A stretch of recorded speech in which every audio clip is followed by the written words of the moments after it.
What is going on, everybody? It's the France, and we are here again for our Monday Night Raw review with a camera, of course, now, and a brand new overlay. I did promise these this past weekend, and they are here for Raw, SmackDown, and NXT. Unscripted is going to take a little bit longer because I need to figure out what I'm going to do for my logo and everything else. NXT UK, of course, you'll see that one at the end of the month. And Monday Night Raw, it didn't get much better than last week at all, if better at all. The two positives I think that I can say out of this is that the fact that the women opened the show and the women closed the show. The women had the first half an hour of the show to themselves, even though what was supposed to be an opening match didn't turn out to be a match, and the next segment after that was complete shit. But the women got themselves a half an hour of the show to start it off, and then they closed the show with 10, 15 minutes left. So maybe they'll get a full hour somewhere down the line, and maybe we can have good matches, but that's neither here nor there. This show just felt like a rehash mostly of Monday Night Raw last week. The only difference was we didn't have Seth versus Dolph Ziggler. We had Dolph Ziggler versus Drew McIntyre. WWE finally, after a couple weeks of speculation of what they're going to do, finally addressed the elephant in the room of what happened between Dolph Ziggler and Drew McIntyre.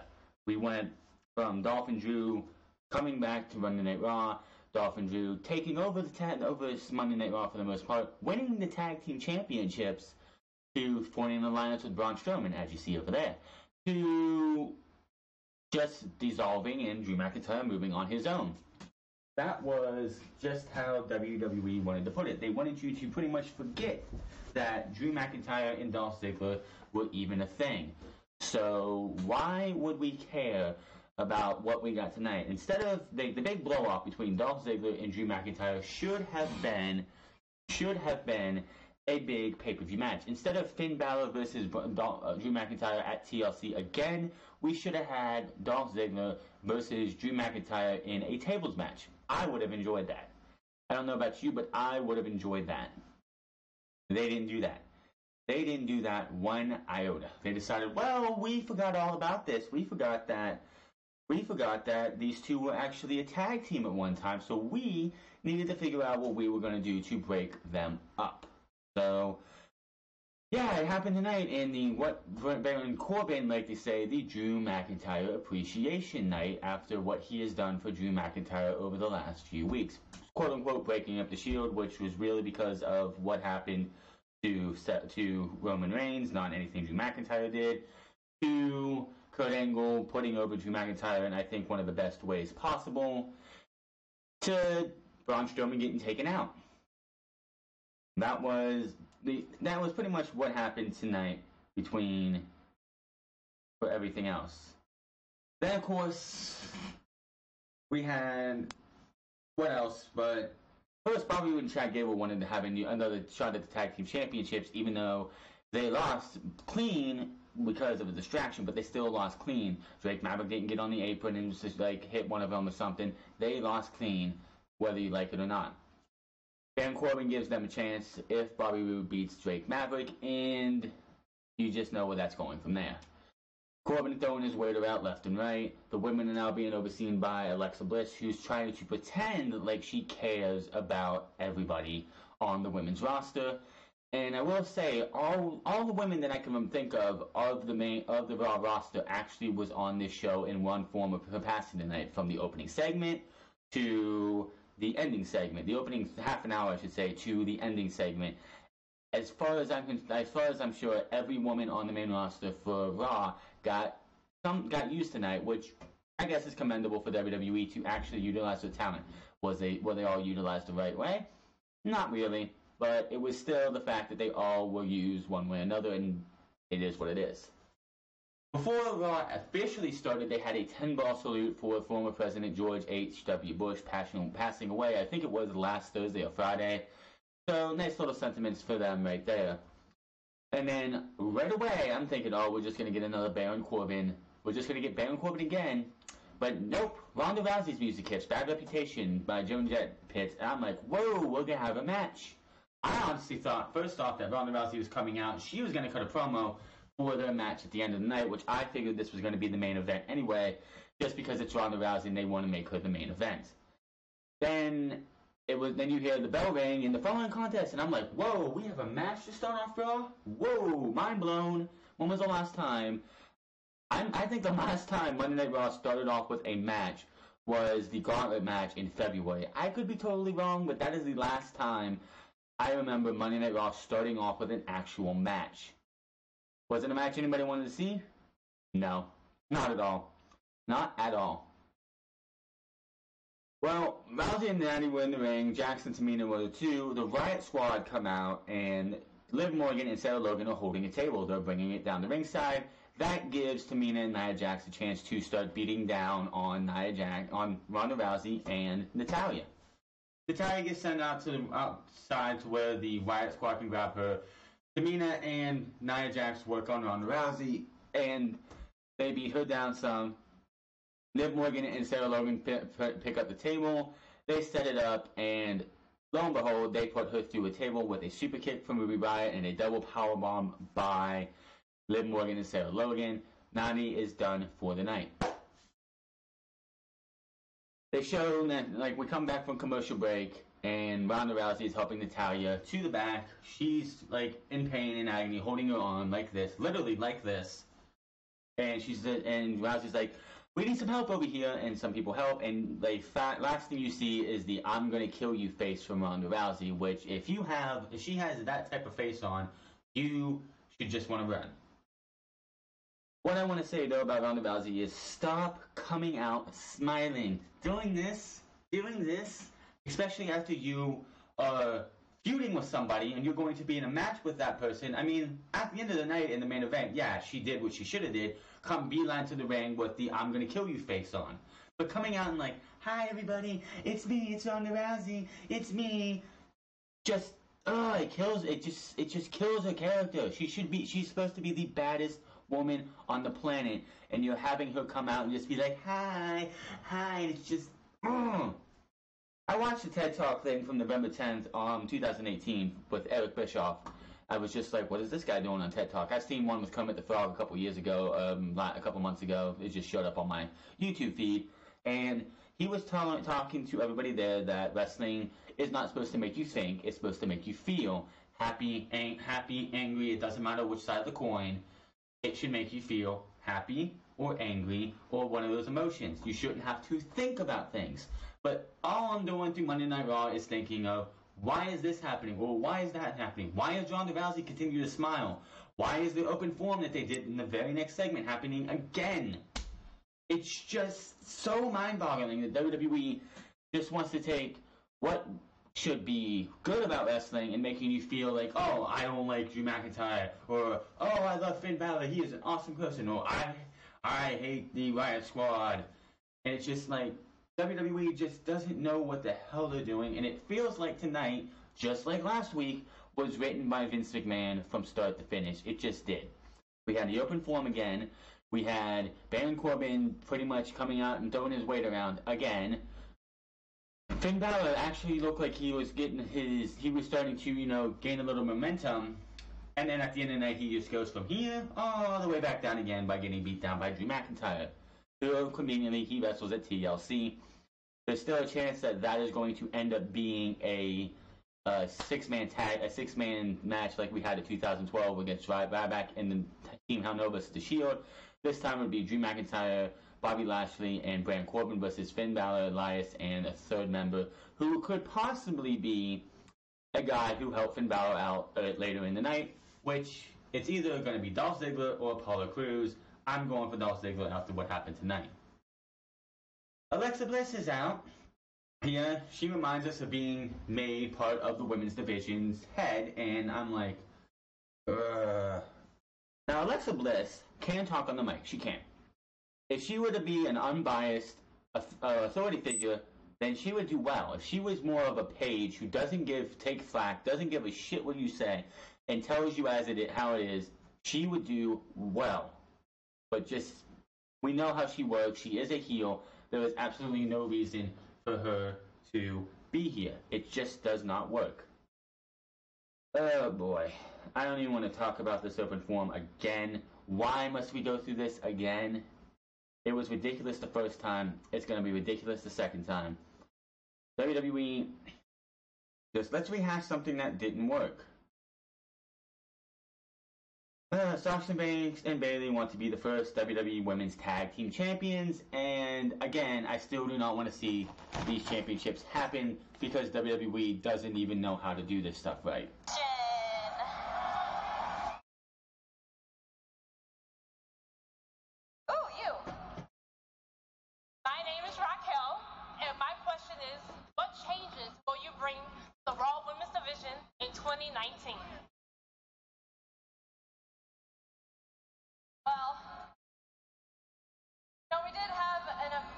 First ever all-women's pay-per-view at Evolution, and that was a huge success. I say 50-50. We've been doing pretty good on making some big changes, but I know for both of us, we want to be the first ever WWE Women's Tag Team Champions. Oh yeah, that's it. You know what? And then Dana Brooke and company come down again. Now, before that question was asked, these were all plants, of course. So I'm not just going to let any WWE Universal WWE Universe member ask a question. These are all plants. The first guy asked, "What is your response to the rumors that online that Sasha Banks is using Bayley?" Sasha Banks calls Graves out because she goes, "Oh, Bayley, you weren't supposed to know. You weren't supposed to know that I'm going to stab you in the back. Isn't that right, Graves? You weren't supposed to know. If you're going to do a public forum or something like this, get real questions, not stupid things. Give us actual good questions." Excuse me, I don't know who you think you are, but this is not happening again tonight. Not on my watch. After I reprimanded you last week? I'm sorry, but do you make the decisions here? No, I do. So since you're so eager and you try to pull another stunt like this, there will be a tag team match tonight. Dana, you can stay out here if you want, but Nikki, Alicia, you will be facing Sasha Banks and Bayley right now. Now, the only reason because Dana Brooke at the Starrcade event that they had, 2 weeks ago, was actually on the babyface side of a 6-woman tag match. So they did the Starrcade, they did the night after, and then we went to Monday Night Raw, and Dana Brooke was a heel again. So why? Why was Dana Brooke a heel? Just 24 hours before, 48 hours before, she was in a 6-woman tag match with Bayley and Sasha Banks. The only thing I can figure is they wanted to give the heels on the women's side, even though there's more heels than babyfaces, another heel because Alexa Bliss is technically injured, or they don't want to. They don't know if Alexa Bliss is going to be coming back anytime soon, so that's why they did that. Quick match here. Really, Banks and Bayley end up winning this one after a backstabber into a Bayley to belly. There was a portion of this match, there was a moment in this match where Alicia Fox was supposed to try and get put into the Banks statement, and she was rolling around looking like a fool, and Sasha Banks had to try and save whatever they were trying to do to put her in the Banks statement. It just looked absolutely cringeworthy as could be. We see the rise of Baron Corbin, and I'm not even going to go into it because it's a bunch of bullshit. And then we had one of the most embarrassing moments of the night where we had the Lucha House Party versus Scott Dawson. You heard that right. We had the Lucha House Party versus Scott Dawson. Scott Dawson and Dash Wilder come out and they say, you guys don't respect tag team wrestling, so I'm going to beat you in a one-on-one match. And before the match even starts, this match is going to be contested under Lucha House rules. And I'm thinking to myself, why? Why do babyfaces, the good guys, why are they with the 3-on-1 advantage? Why are you taking heel guys who should be thriving with a man advantage, getting punked by 3 luchadors?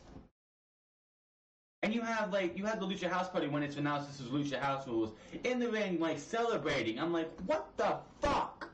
What the fuck is this bullshit? You take one of the best tag teams you have on the main roster, underutilized as can be, and you're having them lose. You're having one of them lose in a 3-on-1 handicap match. You have freaking Renee Young and Michael Cole just be like, oh, this is awesome, this is exciting, Lucha House Rules are great. While Corey Graves is the only one who's speaking fucking truth, where it's like, this makes absolutely no sense. This isn't fair to Scott Dawson and Dash Wilder. This is just so stupid and embarrassing. And to any fucking idiot out there who thinks this is a good fucking time, you need to get your head examined, because this was shit. This was absolute shit. This was embarrassing, and this makes everybody out there who thinks that, like, this makes this to anyone who says tag team wrestling on the main roster is dead, makes them absolutely fucking right, because this was a travesty. I don't want to see this Lucha House Rules shit again. The only person who should be laughing about this in the back is a 70-year-old senile old fuck who thinks this shit's funny, and that name is Vince McMahon. He's a stupid-ass piece of shit who needs to get off the pen. Whoever can talk to Vince, anybody who's in his circle, needs to stop kissing his ass, get your head out of his ass for about 2 seconds, and take the pen away from him and give it to somebody who knows what the fuck they're doing, whether that's Triple H, Michael Hayes, or whoever the fuck they can. This needs to stop. You are embarrassing your own product. God, I can't wait till Wednesday because NXT is so great. This shit is fucking just pathetic. Lucha House Party winning a fucking squash match. And it's kind of funny how when the AOP won the tag team titles, there were rumors going around, there was news going around that they gave the AOP the tag team titles because they wanted them to have a feud with the Revival over said titles.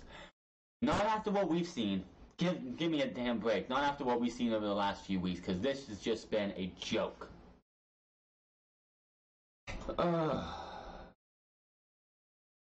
We have ourselves the Drew McIntyre Appreciation Night, which is just Baron Corbin's way of kissing Drew McIntyre's ass, because if he's not kissing Drew McIntyre's ass, Drew McIntyre will hit him with the Claymore kick in the future. This only got good because this was WWE's way of saying, hey, remember Dolph Ziggler and Drew McIntyre, how they've been a force in the tag team division, or like in WWE since they've come back? Remember how we split them up and didn't say anything? Oh yeah, we remember that now. I want to be the first one to say thank you. Thank you for all of your hard work and your unwavering support. You've proven to be on the right side of history. Drew McIntyre appreciates. He keeps saying the right or wrong side of history. What history are we talking about? You're not the first general manager of of Monday Night Raw. You're not the first one to win your position from a match. I mean, that's what William Regal did when he won the King of the Ring, and I think it was 2007, 6 or 7, when he won the King of the Ring. That was for the Raw General Manager position. What history? Can someone explain to me what this history is that he's talking about? Appreciation Night cannot conclude without something to commemorate all that you've done. I present to you this.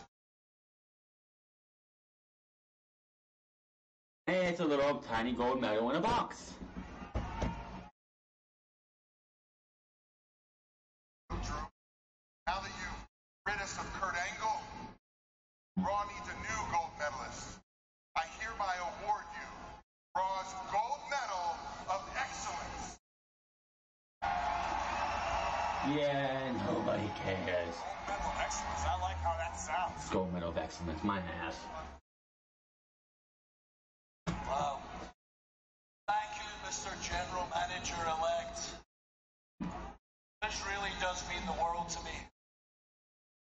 But I was simply doing what nobody else was strong enough to do. I arrived on Raw to stamp out weakness and eradicate complacency. Right, that's why I decided to reform Raw in my image. Please. The home of the strong, the mighty, those with the desire to give 150%, 7 days a week, not just on Monday, and apparently, open it up, I'm doing a very good job. And they cut it out, but he did make a couple good points, because There are I know WWE superstars are on eggshells. They have to walk on eggshells. They really can't say anything, and like they have to just go in and do what they want. But like he said, he came to Raw and people were on their phones. They're playing games. They're just happy to collect the paycheck. And quite honestly, a lot of the superstars are like that on both Raw and SmackDown because they know if you're not a Roman Reigns on Raw before he was left, or a Braun Strowman, or an AJ Styles, or a Daniel Bryan, or Randy Orton, you're really not going to get a good opportunity. WWE has their favorites, and everyone else is just going to fall behind. And I don't blame superstars for feeling complacent because they know when they go from NXT to the main roster, 9 times out of 10 they have peaked. They're not going to do anything else. Just ask Sanity. Just ask Andrade Cien Almas, who hasn't done anything so far. Ask Apollo Crews, who was up on Monday Night Raw way too early, and everybody else. It's just how WWE is. Let's take a minute to talk about Finn Balor. Finn likes to think of himself voice of. I want to know the truth. That's what I'm best at, is telling the truth. Finn, nothing more than a boy in a man's world.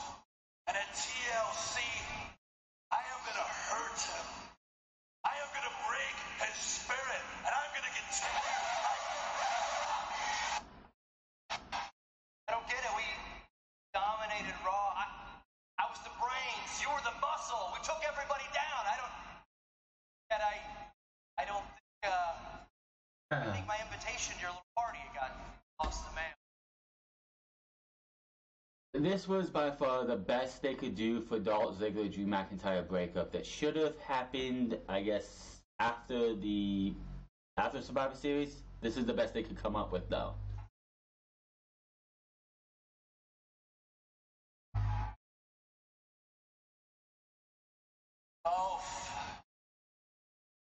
Truth is,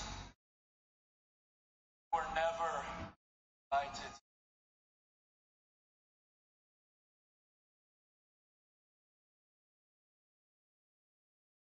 And I'm sorry, buddy. I mean, you just don't quite meet the height requirement for one.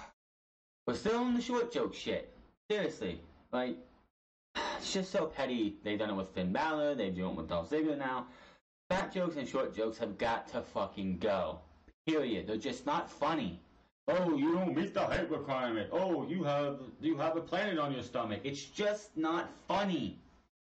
It's a joke that just swings. It's like swing and a miss every single time, and it's just so pathetic. It's definitely a Vince McMahon thing. He thinks short jokes. Ha ha ha, he's so short. Ha ha ha, let's make fun of him. Oh, he's got a stomach. He's fat. We need to make fun of him. It's just pathetic. It's just, those kind of things have got to go. It's not good comedy. It's starting to hurt your feelings. 1 second ago you're saying you're the brains. I'm about to drop another truth bomb. I was always the brains. And the muscle, and the talent. Hell, I am the whole damn package. Agreed. The role was to get me in a prominent position. And look at me now. You did it. You succeeded for once in your life. So Dolph, from myself and the GM-elect in the WWE Universe, thank you.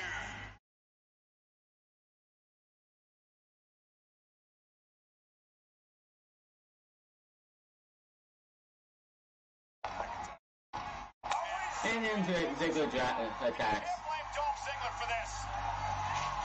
And a zigzag from Ziggler to McIntyre. So what does the GM elect do? He makes a match for, right now, Dolph Ziggler versus Drew McIntyre. How innovative, said no one ever. I mean, this should have been something that was building up from the start. These guys come in, they have a good maybe month or so together, and then the cracks slowly start to seep in, and then it just starts to go to eventually, boom, big breakup, and they're done. They have a match at TLC, because you know it wasn't going to happen until TLC. the match should be Dolph Ziggler versus Drew McIntyre. Finn Balor, it's great that he's actually getting a pay-per-view match on the main card, but it should be Dolph Ziggler versus Drew McIntyre in some sort of tables match. Let me see here. Oh yeah, we had the Dolph Ziggler versus Drew McIntyre match. Halfway through the match, Finn Balor comes out because before he comes out, McIntyre says, "I have a soft spot for you still, Dolph. So I'm not going to. It's going to be hard for me to beat you up. So I'm going to pretend to be you to be somebody else that I don't like. I'm going to pretend you're Finn Balor." He hits him against the apron, throws him back in the ring, and out comes Finn Balor to distract him. In a long story short, Finn Balor helps Dolph Ziggler win this match. Dolph Ziggler, and this is the first. And Michael Cole put this out there too. This is the first singles match that Drew McIntyre has lost since coming back to Monday Night Raw. So, instead of having, a guy like Drew McIntyre lose his first match at TLC, or the Royal Rumble, or Elimination Chamber, or Fastlane, or some pay-per-view after a big build, he loses it on a Monday Night Raw because of the distraction, because of somebody he's wrestling at a pay-per-view. Elias is in the ring, ready to sing a song, when Lio Rush and Bobby Lashley interrupt. Lio Rush with shooting his mouth off, saying, Bobby, do the side flex, do the double bicep, and show your favorite pose, show your ass to the fans and Elias. Give me a fucking break. This would not be, then Lio Rush and Bobby Lashley get chased off by Elias after Bobby Lashley and Elias fight for a minute. Bobby Lashley gets thrown into the Titantron, the Titantron, and you think, oh, that's it. But next thing you know, you see Lio Rush, who just goes back onto the announce table, no, not the announce table, but the stage.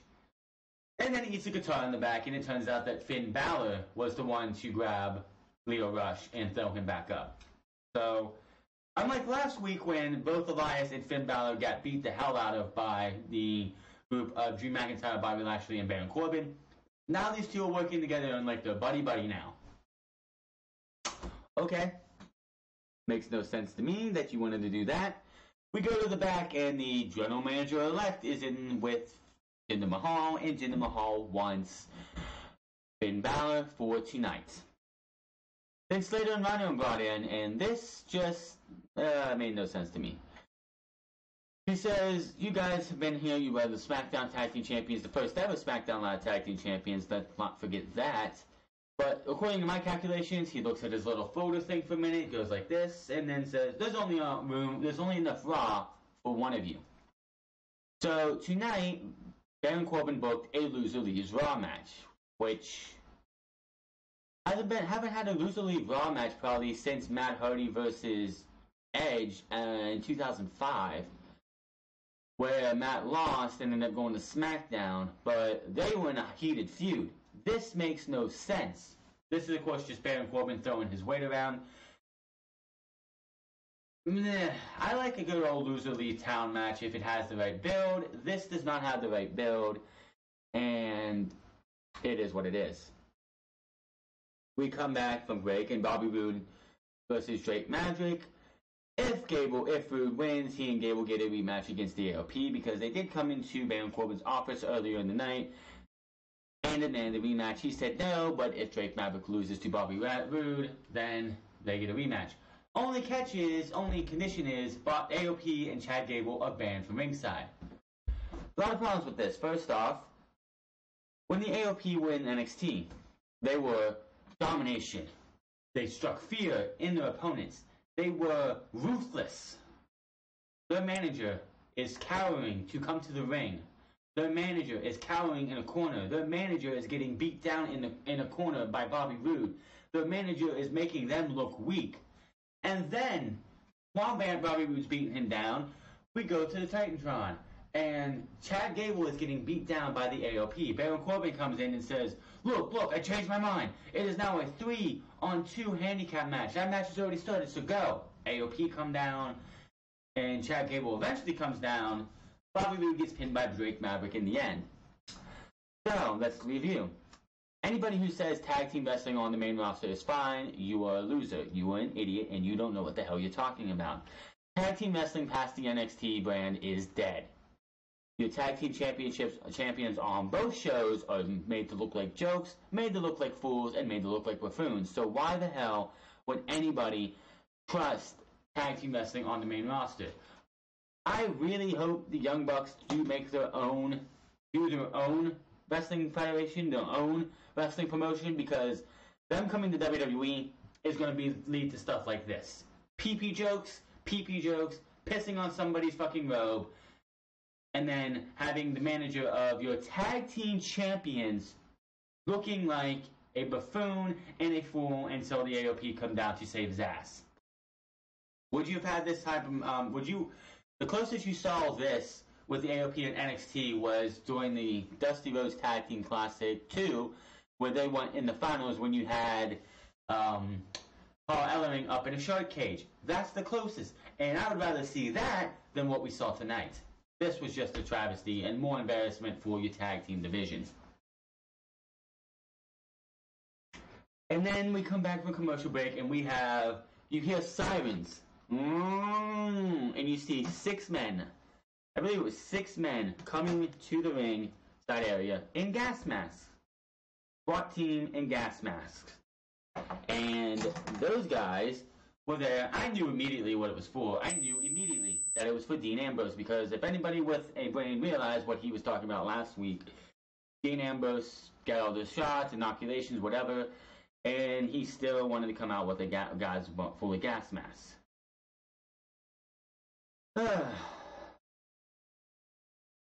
So Dean Ambrose, who for weeks did not tell us why he did what he did to Seth Rollins and Roman Reigns on the night that Roman announced his leukemia. Hold on, Dean, I'm not ready for you. And it was like, and then he gave us a reason which he felt like the Shield this time around was making him feel weak, which was a good answer. Just the way it was. And then it's just all downhill from there. One thing that a lot of people wanted them not to drop the ball on, it was Dean Ambrose's heel turn. And what have they done? They have dropped the ball on Dean Ambrose's heel turn. The drastic measures I have taken tonight, but you can't be too safe. He's wearing a gas mask. Like Houston, Texas.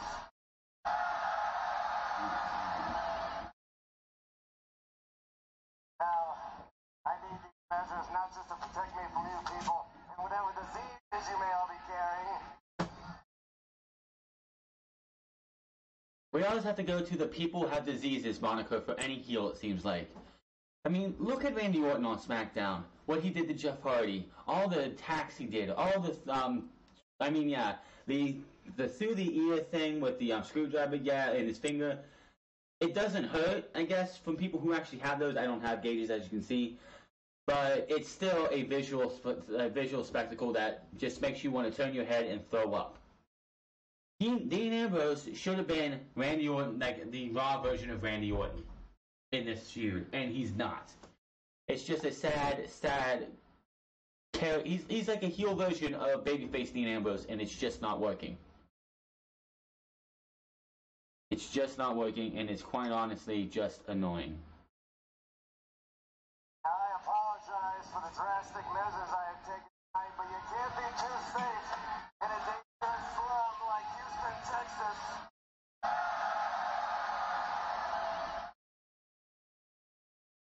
Now, I need these measures not just to protect me from you people and whatever diseases you may all be carrying. Ha ha ha, phony.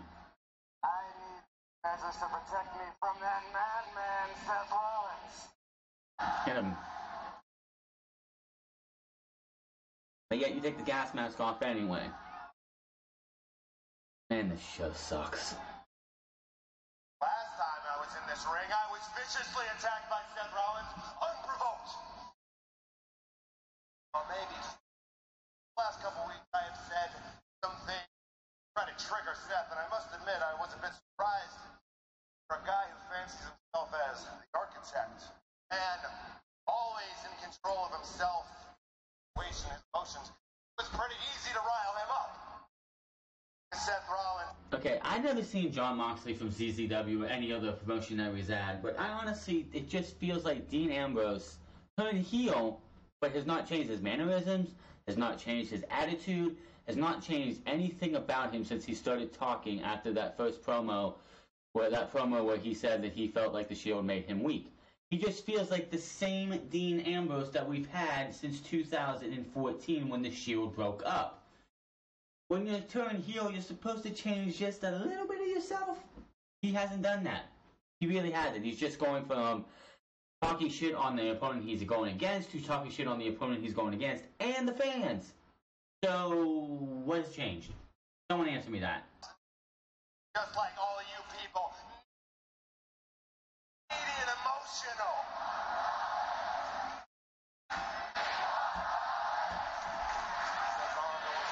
I know you're watching back there. I want you to understand exactly what's going to happen to you. You'll see. You're going to drop the ball. Step up. You're going to go into a black spin. Finally. Roll. Self. Your emotions. Situation. And most importantly, control. Argument. Shit. But nobody worry. Because your precious, prestigious championship will fall safely in my hands.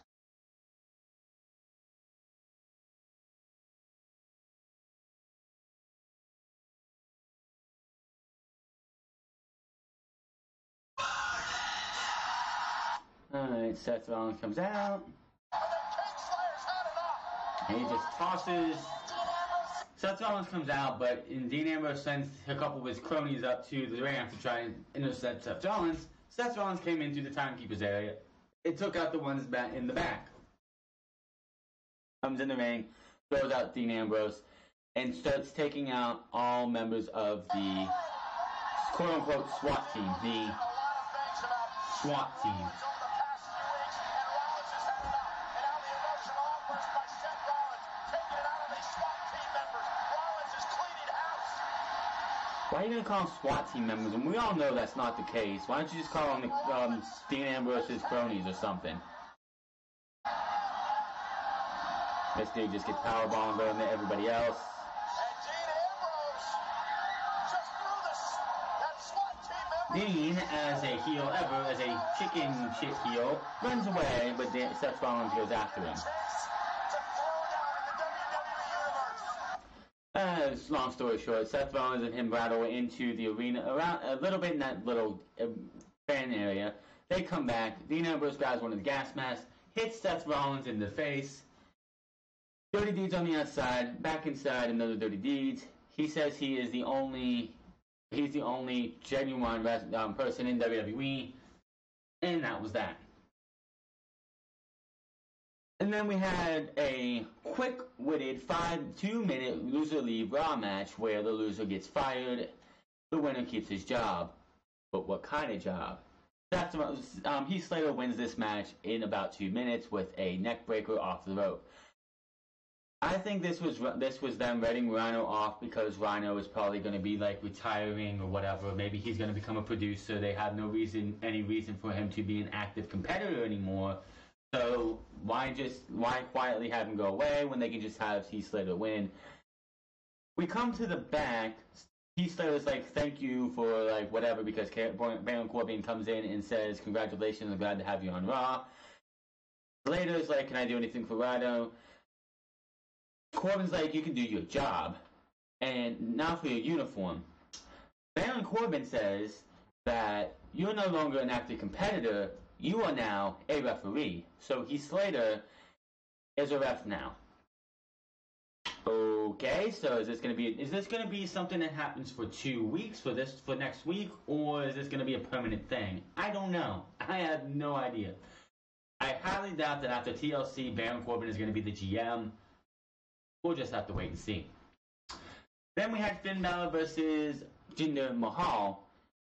This match was going Jinder's way. The Singh brothers kept getting involved. then all of a sudden, not Elias, not Dolph Ziggler, Apollo Crews of all people, comes out, takes out the Singh brothers. Jinder Mahal took him out too. Started by Finn Balor. Drop kick, coup de grace, 1, 2, 3. Finn Balor wins thanks to Apollo Crews. Where the hell has he been?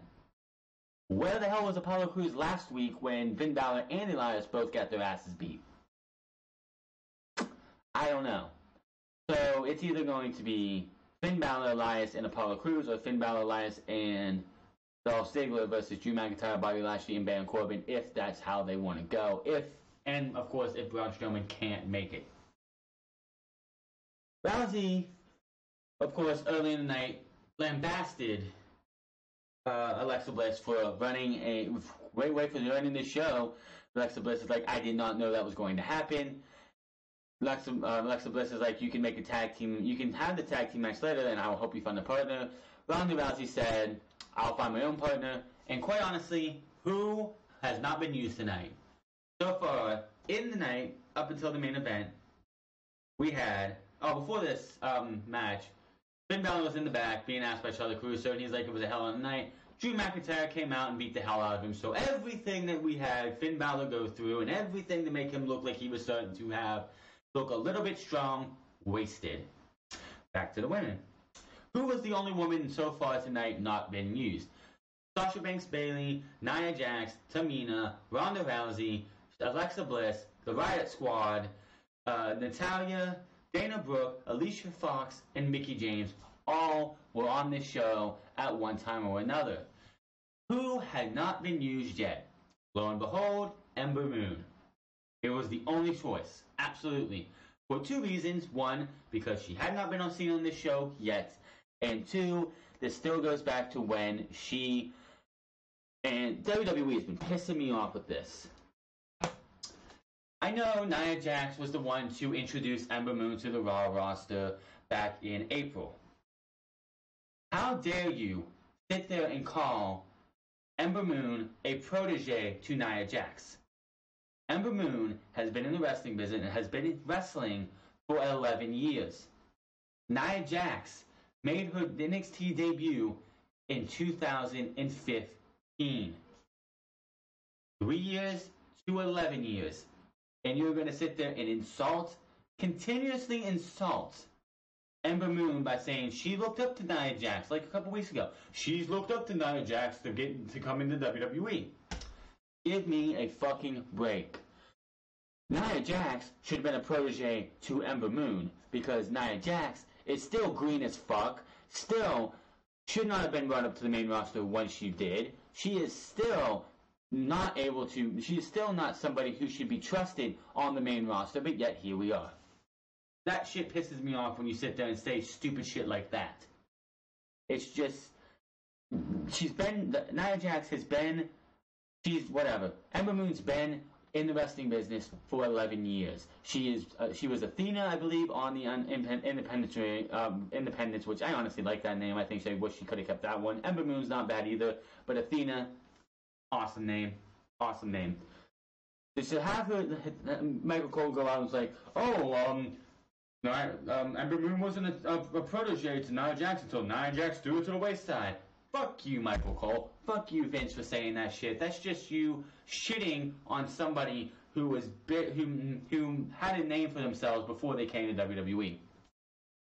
Anyway, this one's straight to the point. Tamina was taking the fall here. You knew that was going to happen. Tamina, and is it not bothered anybody else? But Ronda Rousey needs to work on a better version of the armbar because hers looks like shit. When you have the armbar, you should be going like this, not all the way. I mean, in WWE version, it's supposed to be like this, but they're supposed to play it up. Ronda Rousey looks like she has somebody like this, and that's all they're doing, and they're just tapping while she holds them like this. So like this, they lay back, and she's got their arm just stationary like this, and they're tapping while she's not doing anything. It looks like shit. She needs to get her armbar to look a lot better. Look at how look at Becky Lynch, she does the disarmer, which is a reverse version of the armbar, where she's pulling them back like this, and it looks like she could pull somebody's shoulder out. When Asuka did the armbar, she did a legit fucking armbar. I don't know what the fuck Ronda Rousey thinks is an armbar, because that sure as hell isn't. Ronda Rousey wins this one in the armbar after an eclipse from Ember Moon. Still love that top rope stun and eclipse. It is great. That is an awesome move. But Ember Moon and Ronda Rousey win. Did you expect anything else? Was this a better show than last week? Yeah, it was just like, this was last week, this is this week. That's it. See, this is this week, this is last week. It was like this. That's it. Monday Night Raw still sucks all the way over. And you know what sucks? We have Christmas coming up. Christmas Eve, I believe, falls on a Monday this year. Christmas Day is on Tuesday. Those shows will be pre-recorded. They're going to be shit. Just telling you right now. Monday Night Raw and SmackDown Live on December 24th and 25th are going to be shit. But that is your Monday Night Raw review for December 3rd, 2018. Follow me on Twitter at TheFrance. Follow me on twitch.tv/TheFrance08. Let me know what you think of these new changes to the Monday Night Raw review. This will be the same thing for SmackDown Live, NXT as well. Unscripted is still going to be cameraless. We're going to keep it as it is. If you like the camera, let me know. If you think it's it needs some changes, let me know in the comment section below. I will see you guys tomorrow for SmackDown Live. But until then, I'm getting out of here. You guys have a good one.